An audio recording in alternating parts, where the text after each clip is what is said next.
या world IVF day OSS wheel of hope फिरवा आणि मोफत IVF जिंका।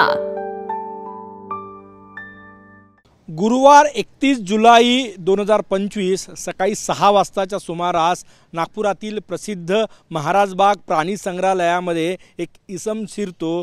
त्या ठिकाणी सिक्युरिटी गार्डकडनं त्याला थांबवण्याचा प्रयत्न करतो, परंतु तो पळत पळत अगदी वाघाच्या पिंजऱ्यापर्यंत येतो आणि तब्बल 18 फुटाची जाळी, या जाळीवर चढून तो वाघाच्या पिंजऱ्यात शिरतो। ही अत्यंत धक्कादायक घटना नागपुरातील महाराजबाग प्राणी संग्रहालयात घडलेली आहे। सगळ्यात महत्त्वाचा प्रश्न या निमित्ताने उपस्थित होतोय तो वाघांच्या सुरक्षेचा आणि त्या इसमाच्या सुरक्षेचा। या महाराजबाग प्राणी संग्रहालयामध्ये 2 वाघ आहे। माझ्या मागे जो पिंजरा बघतायत याच पिंजऱ्यामध्ये 2 वाघ आहे आणि याच पिंजऱ्यामध्ये पहिली जी सुरक्षेची जाळी आहे त्या जाळीची उंची तब्बल 18 फूट आहे आणि त्या जाळीवरून चढून तो व्यक्ती आत शिरला। सुदैवाने वाघ त्यातल्या आतल्या पिंजऱ्यामध्ये होते म्हणून कुठलीही दुर्घटना घडली नाही, परंतु या घटनेनं महाराजबाग प्राणी संग्रहालयाच्या सुरक्षेवर अनेक प्रश्नचिन्ह उपस्थित केले जात आहेत। सगळ्यात महत्त्वाचं म्हणजे ही जी जाळी माझ्या मागे वाघाच्या पिंजऱ्याच्या भोवती लागलेली आहे, 18 फुटाची जाळी आहे, परंतु अनेक ठिकाणी ही जाळी जंगलेली आहे, त्यामुळे सहजपणे कुठलाही व्यक्ती त्यावर चढून वर जाऊ शकतो। हे आजच्या घटनेवरून दिसून आलेलं आहे। दुसरं महत्त्वाचं म्हणजे या महाराजबाग प्राणी संग्रहालयामध्ये 2 वाघ, 4 बिबट, 4 अस्वल आहे आणि इतरही प्राणी आहे, म्हणजे प्राणी पक्षी मिळून जवळपास 300-400 प्राणी आणि पक्षी आहे। त्यांच्या सुरक्षेचा प्रश्न ऐरणीवर आला या निमित्तानं, कारण की शहराच्या हृदयस्थानी असलेल्या महाराजबाग प्राणी संग्रहालयात एक इसम शिरतो, तो थेट वाघाच्या पिंजऱ्यात जातो। वाघाच्या पिंजऱ्यात गेल्यानंतर जवळपास 30 ते 35 मिनिट तो वाघाच्या पिंजऱ्यात थांबतो। त्यानंतर सिक्युरिटी गार्ड पोलिसांना पाचारण करतो आणि पोलीस आल्यानंतर त्या पिंजऱ्यातून त्याला बाहेर काढलं जातं। या संपूर्ण घटनेतून अनेक प्रश्न या निमित्तानं उपस्थित झाले। सगळ्यात महत्त्वाचं म्हणजे जो स्टाफ या नागपूर महाराजबाग प्राणी संग्रहालयासाठी गरजेचा आहे तो स्टाफ आत्तापर्यंत त्याची भरती झालेली नाही।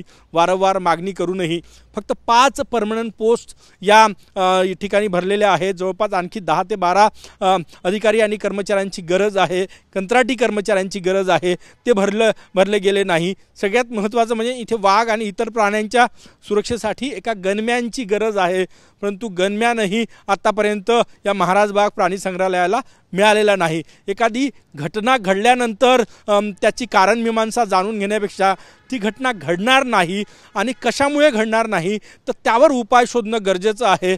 महाराजबागमधील जी घटना घडली, वाघाच्या पिंजऱ्यात एक व्यक्ती गेला, त्याला आत्ता सीताबर्डी पोलीस स्टेशनमध्ये नेण्यात आलेलं आहे। चौकशी सुरू आहे की त्याचा नेमका उद्देश काय होता।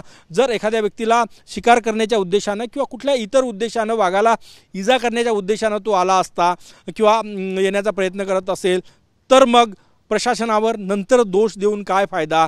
जर तोपर्यंत ज्या गरजेच्या रिक्वायरमेंट्स आहे, म्हणजे सुरक्षा व्यवस्था असो, पुरेसा स्टाफ असो, इतक्या मोठ्या प्राणी संग्रहालयाला सांभाळण्यासाठी सकाळी 1 किंवा 2 जर सुरक्षा रक्षक राहत असेल तर मग भगवान भरोसे या प्राणी संग्रहालयाची सुरक्षा आहे असं म्हणता येईल। आजची घटना अत्यंत गंभीर आहे, या संपूर्ण प्रकरणाची चौकशी व्हायला पाहिजे। दुसरं महत्त्वाचं ज्या गोष्टी गरजेचं आहे म्हणजे मागे लागलेली जी जाळी आहे ती गंजलेली आहे, त्या सुधारणा व्हायला पाहिजे। नेमका तो व्यक्ती 18 फूट उंच जाळी चढून आत कसा गेला, त्याचा उद्देश काय होता आणि अशा घटना पुढच्या वेळेस होऊ नये म्हणून काय पावलं उचलायला पाहिजे ती ठोस आणि त्वरित उचलणं गरजेचं आहे। या world IVF day OSS wheel of hope फिरवा आणि मोफत IVF जिंका।